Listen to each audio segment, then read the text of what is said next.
ರಾಮನೂರು ಅಯೋಧ್ಯೆಯಲ್ಲಿ ಇವತ್ತು ಪ್ರಧಾನಮಂತ್ರಿಗಳಾದ ನರೇಂದ್ರ ಮೋದಿ ಅವರ ಮೆಗಾ ಶೋ ಇದೆ. ಸಾವಿರಾರು ಕೋಟಿ ರೂಪಾಯಿ 15,000 ಕೋಟಿ ವೆಚ್ಚದ ಯೋಜನೆಗಳಿಗೆ ಇವತ್ತು ಮೋದಿ ಉದ್ಘಾಟನಾ ಭಾಗ್ಯವನ್ನ ಕೊಡ್ತಾರೆ.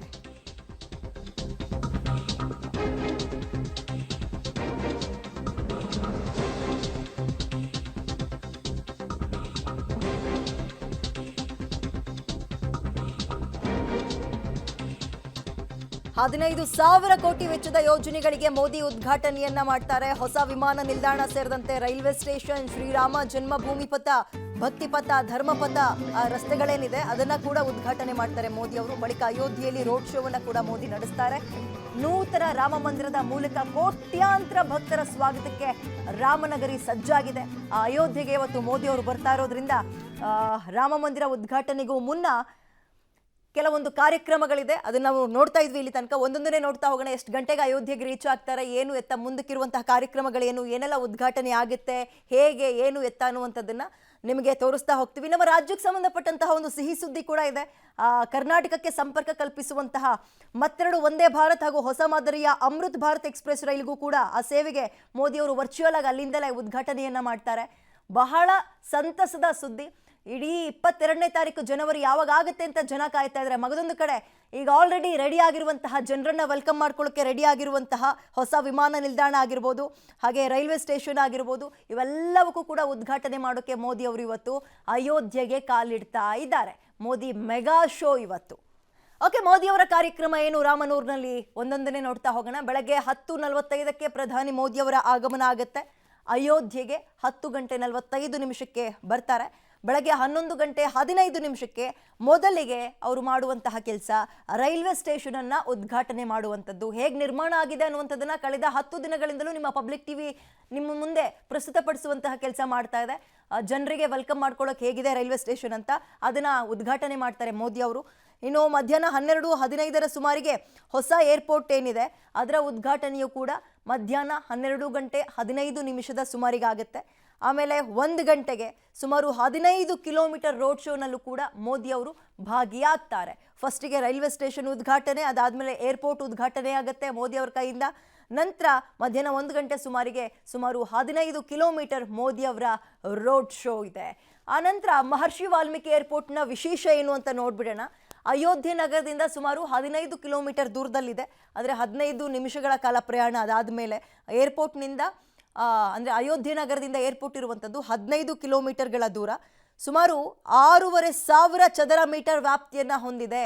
ಅಲ್ಲಿನ ಸೌಲಭ್ಯಗಳ ಬಗ್ಗೆಯೂ ಕೂಡ ನಿಮ್ಮ ಪಬ್ಲಿಕ್ ಟಿವಿ ನಿಮಗೆ ವರದಿಯನ್ನು ಕೊಟ್ಟಿತ್ತು. ಹೇಗಿದೆ, ಹೇಗೆ ಸೌಲಭ್ಯಗಳಿದೆ, ಎಷ್ಟು ಜನ ಪಾರ್ಕಿಂಗ್ ಮಾಡ್ಬೋದು ವೆಹಿಕಲ್ ತಂದರೆ ಅಂತೆಲ್ಲವನ್ನ ಕೂಡ. ಈಗಾಗಲೇ ಎಷ್ಟು ಏರ್ಲೈನ್ಸ್ಗಳು ಫ್ಲೈಟ್ನ ಬಿಡ್ತಾ ಇದೆ ಅನ್ನುವಂತಹ ಮಾಹಿತಿಯನ್ನು ಕೂಡ ಕೊಟ್ಟಿದ್ವಿ. ವಾರ್ಷಿಕ 10 ಲಕ್ಷ ಪ್ರಯಾಣಿಕರ ಸಾಮರ್ಥ್ಯವನ್ನು ಅದು ಹೊಂದಿದೆ. 6,500 ಚದರ ಮೀಟರ್ ವ್ಯಾಪ್ತಿಯನ್ನು ಹೊಂದಿರುವಂಥದ್ದು. ಜನವರಿ 6ರಿಂದ ವಿಮಾನಗಳ ಸಂಚಾರ ಆರಂಭ ಆಗುತ್ತೆ. ಜನವರಿ 22 ಇಡೀ ರಾಮನ ಭಕ್ತರು ಕೋಟಿ ಸಂಖ್ಯೆಯಲ್ಲಿ ಕಾಯ್ತಾ ಇರುವಂತಹ ದಿನಕ್ಕೆ, ಅಂದರೆ ದಿನಗಣನೆ ಕೂಡ ಒಂದು ಕಡೆ ಇದೆ. ಮಗದೊಂದು ಕಡೆ ಜನವರಿ 6ರಿಂದಲೇ ವಿಮಾನಗಳ ಸಂಚಾರ ಕೂಡ ಆರಂಭ ಆಗುತ್ತೆ. ಆ ಸಂಚಾರ ಆರಂಭ ಆಗೋಕ್ಕಿಂತ ಮುಂಚೆ ಇವತ್ತು 12:15 ಆ ಏರ್ಪೋರ್ಟ್ನ ಉದ್ಘಾಟನೆ ಮೋದಿ ಅವರು ಮಾಡ್ತಾರೆ. ಇನ್ನು ರೈಲ್ವೆ ಸ್ಟೇಷನ್ ಕಡೆ ಹೋಗೋಣ. ಇಲ್ಲಿನ ವಿಶೇಷತೆ ಏನು ಅಂತ ನೋಡೋದಾದ್ರೆ, ಅಯೋಧ್ಯಾಧಾಮ ರೈಲ್ವೆ ಜಂಕ್ಷನ್ ರಾಮ ಮಂದಿರದಿಂದ ಇದು ಸುಮಾರು 2 ಕಿಲೋಮೀಟರ್ ದೂರದಲ್ಲಿದೆ. 2.1 ಕಿಲೋಮೀಟರ್ ದೂರದಲ್ಲಿದೆ. ಇನ್ನು ಹೆಚ್ಚಿನ ಡೀಟೇಲ್ಸ್ ಅನ್ನ ಅಯೋಧ್ಯೆ ಬಗ್ಗೆ ಕೊಡೋದಕ್ಕೆ ನಮ್ಮ ಪ್ರತಿನಿಧಿ ಶಬೀರ್ ಅಲ್ಲಿ ಅಯೋಧ್ಯೆಯಿಂದಲೇ ಲೈವ್ಗೆ ಜಾಯ್ನ್ ಆಗ್ತಿದ್ದಾರೆ. Good morning Shabbir. ಒಂದ್ ಕಡೆ ಜನರನ್ನ ಸೆಳೆಯೋದಕ್ಕೆ, ವೆಲ್ಕಮ್ ಮಾಡ್ಕೊಳ್ಳೋಕೆ ಅಯೋಧ್ಯೆ ರೆಡಿ ಆಗ್ತದೆ. ಮಗದೊಂದು ಕಡೆ ಮೋದಿ ಅವರ ರೋಡ್ ಒಂದು ಮೆಗಾ ಶೋ ಕೂಡ ಅಲ್ಲಿಗಿದೆ. ಸೊ ಕಾರ್ಯಕ್ರಮಕ್ಕೆ ಹೇಗೆ ಅಯೋಧ್ಯೆ ರೆಡಿ ಆಗಿದೆ, ಮೋದಿ ಅವ್ರನ್ನ ವೆಲ್ಕಮ್ ಮಾಡ್ಕೊಳ್ಳೋಕೆ ರಾಮನೂರು ಯಾವ ರೀತಿಯಾಗಿ ಸಕಲ ರೀತಿಯಲ್ಲೂ ತಯಾರಾಗಿದೆ ಅಂತ?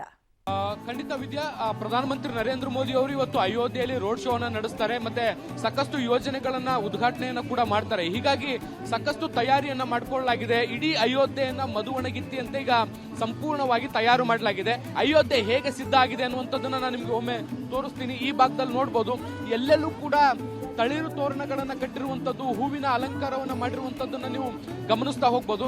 ಸುಮಾರು 15 ಕಿಲೋಮೀಟರ್ ಉದ್ದಕ್ಕೆ ಪ್ರಧಾನಮಂತ್ರಿ ನರೇಂದ್ರ ಮೋದಿ ಅವರು ರೋಡ್ ಶೋ ಮಾಡ್ತಾರೆ ಅನ್ನುವಂತ ಮಾಹಿತಿ ಇದೆ. ವಿಮಾನ ನಿಲ್ದಾಣದ ಉದ್ಘಾಟನೆ ಬಳಿಕ ಅವರು ನೇರವಾಗಿ ಅಯೋಧ್ಯೆ ನಗರವನ್ನ ಪ್ರವೇಶ ಮಾಡ್ತಾರೆ. ಮತ್ತೆ ರೈಲ್ವೆ ನಿಲ್ದಾಣಕ್ಕೆ ಬಂದು ಅಲ್ಲಿ ಕೂಡ ರೈಲ್ವೆ ನಿಲ್ದಾಣವನ್ನು ಉದ್ಘಾಟನೆ ಮಾಡಿ ಅದಾದ ಬಳಿಕ ರೋಡ್ ಶೋ ಆರಂಭಿಸ್ತಾರೆ ಎನ್ನುವಂತಹ ಮಾಹಿತಿಗಳಿದಾವೆ. ಅದಕ್ಕೆ ಪೂರಕವಾದಂತಹ ಎಲ್ಲ ತಯಾರಿಯನ್ನ ಮಾಡಿಕೊಳ್ಳಲಾಗಿದೆ. ಪೊಲೀಸ್ ಭದ್ರತೆಯನ್ನು ಕೂಡ ನೀವು ನೋಡ್ತಾ ಹೋಗ್ಬೋದು. ಬಹಳ ದೊಡ್ಡ ಪ್ರಮಾಣದ ಪೊಲೀಸ್ ಅಧಿಕಾರಿಗಳು ಈಗಾಗಲೇ ಸ್ಥಳದಲ್ಲಿ ನಿಯೋಜನೆ ಆಗಿರುವಂತದ್ದನ್ನ ಕೂಡ ನಾವು ಗಮನಿಸ್ತಾ ಇದ್ದೀವಿ. ಸುಮಾರು 5,000 ಪೊಲೀಸ್ ಸಿಬ್ಬಂದಿಗಳನ್ನ ಇಲ್ಲಿ ಭದ್ರತೆಗೆ ನಿಯೋಜನೆ ಮಾಡಲಾಗಿದೆ. ಇದ್ರ ಜೊತೆಗೆ SPG ಆಗಿರ್ಬೋದು, CRPF ಆಗಿರ್ಬೋದು, ಹೀಗೆ ಬೇರೆ ಬೇರೆ ಬೆಟಾಲಿಯನ್ಗಳನ್ನ ಕೂಡ ನಿಯೋಜನೆ ಮಾಡಲಾಗಿರುವಂತದ್ದನ್ನ ಕೂಡ ಗಮನಿಸ್ತೀವಿ. ಜೊತೆಗೆ ನಾನು ಈ ಭಾಗದಲ್ಲಿ ನೋಡ್ಬೋದು, ಪ್ರಧಾನಮಂತ್ರಿ ನರೇಂದ್ರ ಮೋದಿ ಅವರ ಸರ್ಕಾರ ಮತ್ತೆ CM ಯೋಗಿ ಆದಿತ್ಯನಾಥ್ ಅವರ ಸರ್ಕಾರದ ಯೋಜನೆಗಳೇನು ಅನ್ನುವಂಥದ್ದನ್ನ ಜನರಿಗೆ ತಿಳಿಸುವಂತ ನಿಟ್ಟಿನಲ್ಲಿ ಇಡೀ ನಗರದ ತುಂಬಾ ಫ್ಲೆಕ್ಸ್ ಗಳನ್ನ ಕೂಡ ಹಾಕಿರುವಂತದ್ದನ್ನ ಕೂಡ ನೀವು ಗಮನಿಸ್ತಾ ಹೋಗ್ಬೋದು. ಎಲ್ಲ ಕಡೆಯೂ ಕೂಡ ಸರ್ಕಾರದ ವಿವಿಧ ಯೋಜನೆಗಳು ಹೇಗೆ ಜನರಿಗೆ ಸಹಾಯ ಆಗಿದೆ, ರೈತರಿಗೆ ಸಹಾಯ ಆಗಿದೆ, ಮಹಿಳೆಯರಿಗೆ ಸಹಾಯ ಆಗಿದೆ ಅನ್ನುವಂಥದ್ದನ್ನ ಒಂದು ಕಡೆ ತೋರಿಸುವಂತ ಕೆಲಸವನ್ನ ಕೂಡ ಮಾಡ್ತಾ ಇದ್ದಾರೆ. ಇದ್ರ ಜೊತೆಗೆ ವಿವಿಧ ರೀತಿಯಾದಂತಹ ಕಲಾ ಪ್ರಕಾರಗಳು ಕೂಡ ಪ್ರಧಾನಮಂತ್ರಿ ನರೇಂದ್ರ ಮೋದಿ ಅವರನ್ನ ಸ್ವಾಗತ ಮಾಡ್ಕೊಳ್ಳಿಕ್ಕೆ ಸಿದ್ಧವಾಗಿರುವಂತದ್ದನ್ನ ಕೂಡ ನೀವು ನೋಡ್ತಾ ಇದ್ದೀರಿ. ಬೇರೆ ಬೇರೆ ಭಾಗಗಳಿಂದ ಬಂದಿರುವಂತಹ ಕಲಾವಿದರು ಇಲ್ಲಿ ಪ್ರದರ್ಶನವನ್ನ ಈಗಾಗಲೇ ಕೊಡ್ತಾ ಇದ್ದಾರೆ. ಪ್ರಧಾನಮಂತ್ರಿಗಳು ಬರ್ಲಿಕ್ಕೆ ಇನ್ನೂ ಕೂಡ ಸಾಕಷ್ಟು ಸಮಯ ಇದೆ. ಆದಾಗ್ಯೂ ಕೂಡ ಜನರು ಬಂದು ಕುತೂಹಲದಿಂದ ಈ ಒಂದು ಕಲಾವಿದರನ್ನ ಅವರ ನೃತ್ಯವನ್ನ ನೋಡುವಂತ ಕೆಲಸವನ್ನ ಕೂಡ ಮಾಡ್ತಾ ಇದ್ದಾರೆ. ಹೀಗಾಗಿ ಒಂದು ರೀತಿ ಇಡೀ ಅಯೋಧ್ಯೆಯಲ್ಲಿ ಹಬ್ಬದ ವಾತಾವರಣ ನಿರ್ಮಾಣ ಆಗಿರುವಂತದ್ದನ್ನ ಕೂಡ ನಾವು ಗಮನಿಸ್ತಾ ಹೋಗ್ತಿದ್ದೀವಿ ವಿದ್ಯಾ.